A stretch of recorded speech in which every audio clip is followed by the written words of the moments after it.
Get through the morning every day. Every morning. Ladies and gentlemen, Adelaide's Jody and Hayesy on Nova. Oh, Hayesy, this is where we revisit all the highs and the lows from the year. And do you know what someone said to me the other day, and I'm not joking? He goes, I had to listen to your show the other day. It's really good now. Oh, jeez. And he meant it as a compliment, but I'm like, what do you mean now? There's a slight improvement across the year. Yeah. Appreciate that. Minimal. Yeah. Yeah. You know what someone said to me the other day? What? As well, whisk my ear. Yeah. Same goes, big nose. I'll never know what that meant. What do you mean? Same Anyway. goes with nose. I love that. Anyway, I thought we were just exchanging little sayings that's been exchanged to us, but that's all good. No. That's a compliment though, isn't it? No, that was an absolute sandwich from that bloke. Yeah, right, okay. The compliment buried inside a couple of really nasty burger buns. Speaking of sandwiches, enjoy. What the fork? What the fork? What the fork is happening?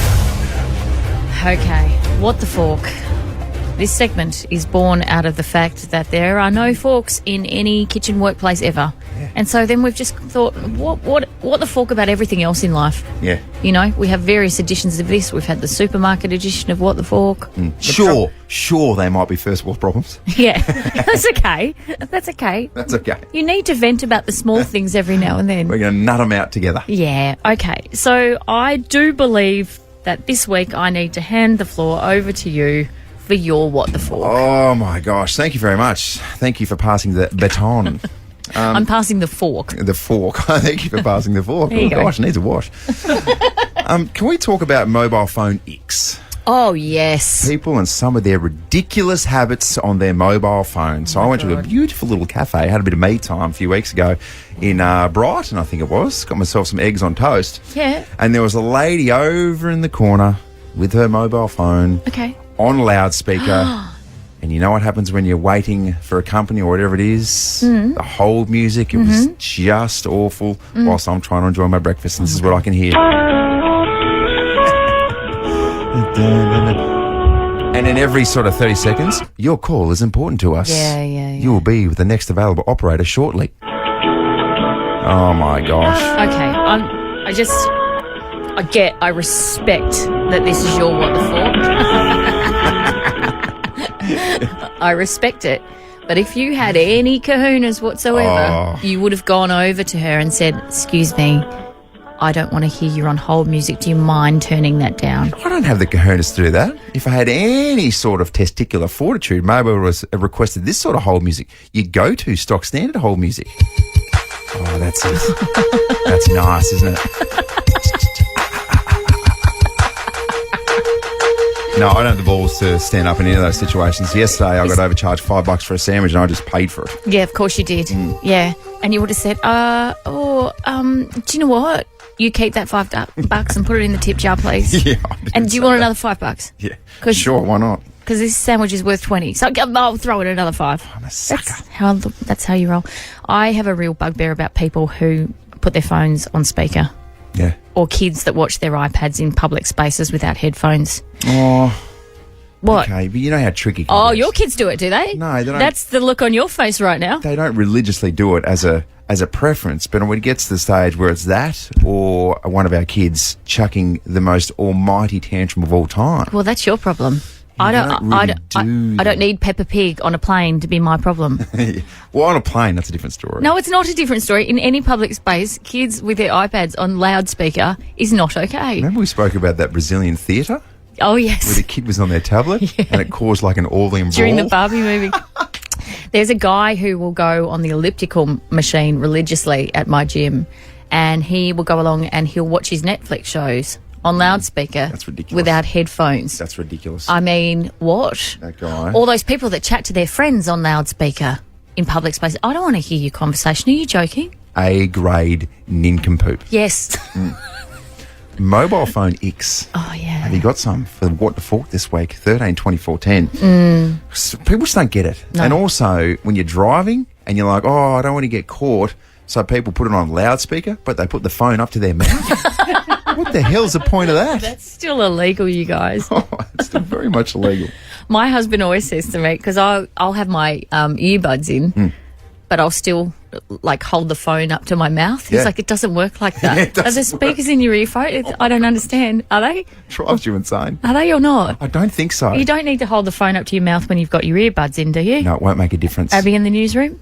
No, people like that have a special place reserved in hell. Mobile phone Icks this morning. Sarah, what's yours?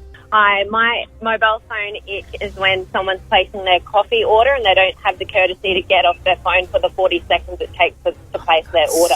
Yes. True. Yes, Sarah. It's either, hey, can you hold on a second, and you put your phone down, or you go, I'll call you back. One or the other. So if I'm on the phone and the order's ready, Yeah. and I'll put the phone down Yeah. and almost put it in the pocket and say, thank you very much. Yes. And then return the phone call. It's Absolutely. I feel like it's the height of arrogance. Absolutely. Teresa from Angle Vale, your mobile phone ick.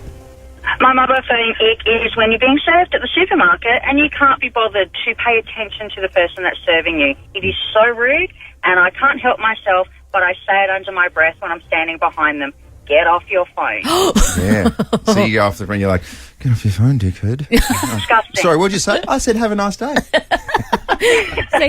See, Teresa's got more kahunas than that Yeah, I whole know. cafe put together. Ruth, we got Ruth there? Morning. Morning, your mobile phone ick, Ruth. Oh, I cannot handle people walking around the supermarket on loudspeaker talking about their problems. I don't give a crap. Shut the fork up. Yes, sorry. That's perfect. Oh, Ruth, on that note, we might wrap this and up you're this like, morning. I'll tell you what my problem is. You're talking about your problems. My problem's you. You. On your phone. You, exactly. All right, let's go to Chantel. Good morning, Chantel. Good morning. Good morning, your mobile phone ick, Chantel. My mobile phone ick. Sorry, guys, I've lost my voice as well. You're right. My mobile ick is when I'm laying there with my boyfriend and we're both watching some videos. Yeah. But my volume is at a decent level and his is just in my ear, going as loud as it could possibly go. Yeah, Chantel, I don't know why we do that, but we collectively do. Oh, is that a male thing? Yeah, that's an absolute male thing. My wife, Cara, has the same complaint to me. Chantel just said, are you deaf? And you completely ignored her. Sorry? Oh, dear. One more. Let's wrap this up with Mark. Good morning, Mark. What's your mobile phone ick? Yeah, I hate it when you're walking around in public and people just have their heads in their phones and paying no attention whatsoever to where they're walking. Oh, okay. And they just get in everyone's way. Mark, can I take that a step further? What about when you're sitting at the lights and you're waiting to turn left and the people are walking on the green, but then it goes red, so technically hurry up and get off the road, and they're just moseying across the road. And then you've got eight cars behind you that are also being held up, and people are absolutely oblivious. Yeah. Yep, no situational awareness at all. Oh, so true, Mark. Situational awareness, Situa- key. I confess something. I went for a bit of a jog a couple of days ago. Of course you did. And I got my phone out and I was sending a text. Yeah. And I was this close to bumping into someone. Yeah. And it was a bloke coming the other way and he knew exactly. It might have been Mark, actually. Yes. He was like, look at this absolute knob on his phone. I'm going to hip and shoulder him if he doesn't see me. Yeah, right. And I jumped out of the way just in time. Oh, that was so lucky, wasn't it? So I'm that person. You don't have any situational awareness. Oh, what the fork? Absolute forkhead. What the fork? What the fork is happening?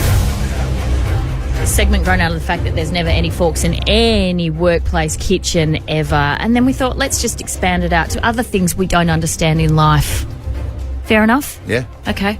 So we were having a meeting about what the fork yesterday, and we were just discussing oral hygiene. And I don't even know how this came up, but we were saying, do you share a toothbrush with your partner? Yeah. And you, Andrew Hayes, in front of our entire team, producer Zoe, newsreader Abby, producer Em, boss Josh, cameraman Josh, Yeah. you've just gone, oh, I've just realised something that people may have thought was a bit weird. And we went, what, Andrew? And you went, when I was growing up on the farm, our whole family shared a toothbrush. Yeah, it's strange, isn't it? Do things a little bit differently on the farm. Oh, there's the cows. So talk me through. This is obviously before the days of electric toothbrushes. Yes, it was. Just a So manual toothbrush. If there was one or two toothbrushes there and we're a family of four, then I don't know. I think we always just sort of half share the toothbrush. I never thought... Oh, no. You don't half share a toothbrush. Yeah. That's like being a little bit pregnant. You either put that toothbrush in your A little bit mouth pregnant. I'm a little bit pregnant. You either put that toothbrush in your mouth or you don't. Yeah, I think we did. I think we absolutely used to share a toothbrush. So, and not one, maybe there was 2 or maybe 3 toothbrushes there. If it's a family of 4, maybe just sort of switched up a little bit. And it's grown into my life now where I try and do it at home, and I quite often just use Cara's toothbrush. Oh! And she will not have it at all and gets quite angry. The only time you're allowed to share your partner's toothbrush is on holidays. I reckon you've forgotten your own. Then you've that's forgotten fine. your own. Yeah. Yeah. Then that's okay. It's too hard to go and buy one from Have a you kid. spoken to someone about your childhood trauma? No, I haven't. Also, I'm making out like I'm an absolute hick. I'm not. Although this was the theme song on the farm. Did the horses get a run with the family toothbrush as well? Oh, geez, no, the horses, they would go through the toothbrushes very, very quickly, wouldn't they? Well, that's a lot of teeth in a horse mouth, isn't it? Yes, well, apparently, judging by the reaction yesterday, this was a little bit strange, a little bit of a wrong thing to do. Yeah. Did the cows share the milking machines as well? That's a bit gross. Or did the sheep, did they share shears? Did they share shears? Well, yeah, absolutely they did. Are you suggesting that each sheep gets shorn with a different pair of shears? Well, no, it brings me to my next point. So yes, Jody, they did share shears. This brings me to there was a segue here. Okay. If you could let me get on with it. So every now and then, if we're in a situation, an emergency situation where I don't have a razor, then I will quite often share my husband's. Oh, you share shears as well? Yeah. I wonder how he feels about that. Not great, because he's walked in on me and caught me using his razor in places that he doesn't necessarily enjoy. What do you mean? Where are you shaving? Don't do that. Don't do that. Oh, You I'm got so 4 confused. kids. How could he not be enjoying? Okay. She's referring down some interesting paths here. So, yeah, I will use his razor. He doesn't like it because that's something that he obviously uses on his face. Yeah, and specifically the moustache area. Like they're very it's intimate like when you spots. walk in and you find your partner using the face cloth, to clean pits and bits. When obviously sometimes then you use it on your face also, which was what God intended, your face wash. Also, 13, 24, 10, I think the roles are reversing here in terms of weird households. Who's using a cloth to wash their pits and bits? Everyone. A cloth. A face cloth, yes. A face washer. Cloth. Yeah, a face washer. Face washer. Don't To use clean that's bits and use bits. use that I'm all sorry. over your body, don't you? Oh, my God. Oh, gosh. You turned this beautifully back on yourself and your How did I household. do that? Nice How work. did I do that? Oh, dear. I tell you what, you can take the girl out of Tassie. Right. 2410. What was the question again? Okay, what are you sharing that you shouldn't in your Yeah. household? Yeah. This started out as a pile-on for you, and I've ended up exposing myself horribly. It's kind of 50-50 now as we speak. That's because you're a team player, and I appreciate that. Let's go to Melanie. And bearing in mind, everyone who gets on air gets to go in the running for the winter weekend escape, which is drawn on Friday. Melanie, what are you sharing that you perhaps shouldn't be? Hi there. It's my son. Boys are gross, aren't they? Yes. I walked into the bathroom to see him use my reusable floss stick, the ones that come on the stick, Yes. and you Yeah. can sort of rinse it off and reuse it. And I found him using that, wedging out a big piece of Fritz or something in his teeth. And I don't really eat meat, so that kind of grossed me out. And I asked him how long he's been using it. He said, since I bought it. Oh, boys are gross. Yeah, they are. Melanie, how old is he? He's only 6. He's only 6. But Oh, still, wow. it's disgusting. Yeah. You wait till he gets to 13 or 14. You better start knocking on that door before Oh, you... no. Gross. Thank you, Melanie. You are in the running for the winter weekend escapes drawn on Friday. Let's go to Cheryl. What are you sharing that you shouldn't be, Cheryl? Well, it's my husband. He's pinches my deodorant, which is for women only, and my perfume. Yeah. Hey, Cheryl, I'm on your side. I use women's deodorant as well. You do? Yeah, it's really nice. You know why? It's on you guys. It smells so delicious. It's fantastic. Yeah, but I've got a son. I buy my son deodorant. He doesn't use just my son's deodorant. Well, he uses mine. Yeah, well, sharing's caring. That's all we'll say. Elizabeth, what sort of perfume are you rocking that he's using? I would just buy some cheap stuff, but just for work. But I've got some light blue, which I had to hide. Yeah. He was using my light blue, my Dolce Gabbana light blue. Yeah, well, he puts that on and all of a sudden he becomes a classy young gentleman. Oh, yeah. Oh, good on you, Cheryl. Oh, yes, a beautifully unique pronunciation of deodorant. Yeah. We go to Tash, but Tash, I'm just going to say be careful of this one. Good morning. Oh. Good morning. How you going? Yeah, going very well, but more importantly, how are you going? What's being shared? I know somebody and their partner who are both females, and they share their time of the month underwear. Oh, what? Yeah, no. Yeah, They're clean, no. but yeah. Don't try and defend that, producer Zoe. Oh. Whoa, that's next level. That is next level, isn't Yeah. it? Let Do me you just press even- this again. Do you even know what Tash is talking I about, don't even Andrew? really know what's going on. I think I know about 60% of what's going on here. And even I can identify this. It's just... No. What the fork? What the fork? What the fork is happening? What the fork? This is the segment born out of the fact that no one can ever find any forks in any corporate kitchen in South Australia across the board. And so then we thought, you know what, let's ask What the Fork about anything at all that we like. And today's edition is brought to you by planes, trains and automobiles. Yeah. Not really. Just planes and airports. Yeah. Unsponsored, but so much happening, particularly at airports. There's a bit going on in one particular airline, wasn't there, Hayesy? Yeah, there was. So I mean, what really sort of grinds my gears and makes me go, what the fork? Because when you're in 3 hours into a 9-hour flight coming to or from Atlanta, and then you've got to turn around because someone has left what was described as a biohazardous diarrhea in the toilet, which was seeping out My God. and into the plane. No. Yeah, that is a true story. I read that on Instagram, and I loved as well that the first comment, which has got the most likes, is from a bloke called It's Venky. He said, bro did the Droppenheimer. My What the Fork for the plane edition is my brother-in-law travels a lot for his work and therefore accumulates lots of points and then gets upgraded to first class or business class.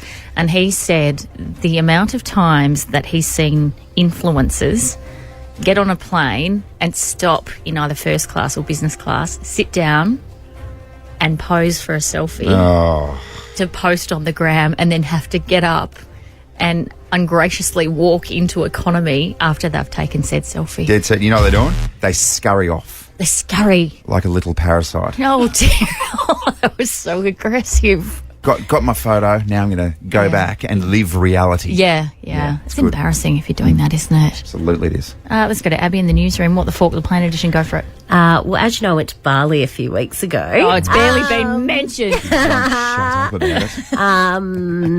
What if you want to sponsor me again? I'll go. So anyway, I was on the plane. Obviously, we're at the back of the plane, and the flight attendants are trying to get through. The plane is small, blah, blah, blah. And you've got a netball team that's on there that's all split up, and you've got like 8 people waiting for the toilet in the aisle. And this woman kept walking back and standing, speaking to her friends in front of us. Yeah. So you got the flight attendant trying to get through. You got people lining up for the bathroom and going, oh, well, and instead of going, oh, well, there's 8 people, I'll sit down and wait. Yeah. For it to clear. Yeah. So, and she just wouldn't, she kept standing there. And I wanted to be like, just go and sit down. Like, we just took off. You don't need to speak to your friend. Go and sit down and wait for it to clear and then come back and talk. So true, mate. Yeah. What the Also, fork?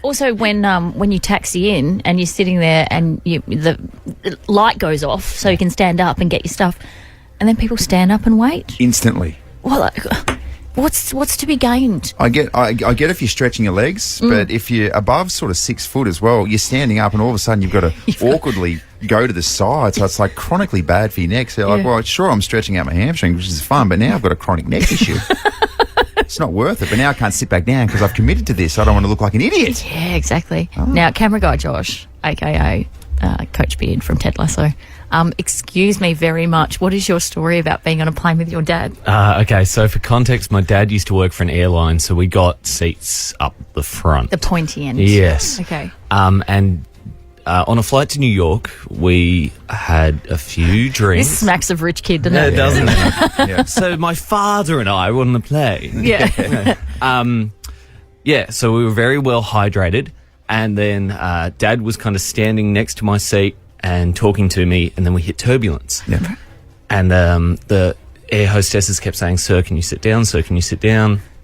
And he's like, no, I've got to finish what I'm saying, blah, blah, blah. He's like, how very dirty. He sips on his pins. Anyway, so eventually he sits down, he goes to sleep, and then we're on descent, and I wake up and I hear, Joshy. And I look at the seat behind me, and they've restrained him with 3 sets of seatbelts while he's been unconscious. Oh my God. So he's got drunk, passed out, and then they've like just gone, just wrap him up, would you? Yeah. A couple of seatbelts. Even worse was that you drew a couple of fake eyebrows on him as well. A little appendage on his forehead, which is just inappropriate. Unnecessary. He'd been through enough. My bad. 13-24-10, What the Fork, the plane/airport edition. Can I just suggest that you don't use those runners to stand up for 18 minutes and wait for the plane to get the air bridge so you can get off, you know? Yeah, do you the know what right we're thing. saying? Save your neck. Let's go to Emma. Hello, how are you? Hello, we're good. What the fork have you seen at the airport? Well, my partner and I were travelling in Europe, and we were in a massive line, like where that you put your bags through for security. Yeah. Probably like a good hour, I reckon. It was such a long line over Christmas. Yeah. This man just came up, pushed past the whole line, went straight to the front. We were all thinking, must be really late for his flight. Ended up being that he was on the same plane as us, and we were there like 3 hours early, so he had nowhere to be. He was just having a coffee by the gate, just didn't want to wait in line. Jeez, you've just got to be built different to have the nerve to do that. Did anyone confront him, Emma? No, everyone let him go because everyone sort of gave each other looks, but no one said anything. It's like, all right, he must be really late. Not very polite, but he must be late. Like, give him the benefit of the doubt. Thank you, Emma. And then he was just having a coffee. Oh, my God. It's like that line at the Adelaide airport, right? So when there's a big line up and there's a sort of business class VIP line, whatever, I witnessed 3 blokes who've obviously just had the conversation beforehand and just gone, let's have a crack at it. Yeah. But there was a guy on security standing there and he's just laughed in their faces and gone, wouldn't have thought so, boys. Off you go. And that's the treatment that you would hope they get every single time. Good morning, Dwayne. Yeah, good morning. How are you? Good. What the fork, the plane edition, what happened? Family trip from Bali on the day of fly out. My son and daughter running crazy around the resort. Get to the airport. The son's not feeling the best, so we told him to sit down, relax. Yep. And then as we've jumped in the plane, he started to feel unwell, so the partner and I have both given him a sick bag in case he needs it. Yeah. Doesn't need it. On the ascent, decides to vomit. Cow chuck all over me. Yep. Hit the seat in front of us, go back over our heads, through the seat in front of us, over everyone. And then the next news, apparently he's got a change of clothes and I don't. So once the plane levelled off, he's managed to go get changed. I've had to sit there in my jocks, and the Jetstar staff have given me a towel to put over my lap. Oh, no. Wait. Tea towel. Oh, no. But then when we left the plane, apparently they needed their tea towel back, so I had to walk through customs in my jocks on a 6 a.m. flight and then wait at baggage. Oh, my gosh. What an experience. That's the sort of stuff that'll make you never want to travel again, mate. Oh, I haven't flown with him since. Oh, Dwayne, who would have thought that Jetstar would have a modesty towel? It's me. Big towel. Oh, well done. Thank you. Keegan, what the fork have you seen on a plane? Well, for me, it was the airport. We were travelling back from Fiji. It was July, and it was quite a well-known company. Yeah. And a couple of flights were getting cancelled on that day, and the flight before us got cancelled, and I was quite shocked when the company asked over the intercom if they could have passengers on that plane who were willing and able to go down and help them unload their plane that had just been cancelled. You can't do that. Yeah, we were quite shocked. Did anyone help out? I'm not sure. They called about 3 to 4 times. I mean, they did go from 4 people down to 2 people, so I'm guessing they had someone help them. So, essentially, they were calling for baggage handlers, is that right? Yeah, just passengers who were able to help them unload the plane. That's unbelievable. Wow. Who made the call? Was it Alan Joyce? Yeah. You know what's funny about that? I was just about to say, well done, Alan Joyce. For calling. Oh, God. We good think stuff. far too alike. All right, we need to give away these shoes as well. Who do you like? I feel for Dwayne. Yeah. I genuinely feel for him. Dwayne. Can you imagine having to walk through customs in your jocks when you've just got back from Bali and everyone would be like, good trip, mate. Enjoy yourself. Hey, Dwayne, at least if you had a nice pair of Icks gel running shoes, you could somehow run away from the situation. They're all yours, mate. Beautiful. Thanks, guys. Well done, Dwayne. Dwayne has been scarred. It sounds like there's still some pain. Yeah, Dwayne, really does. good edition of What the Fork.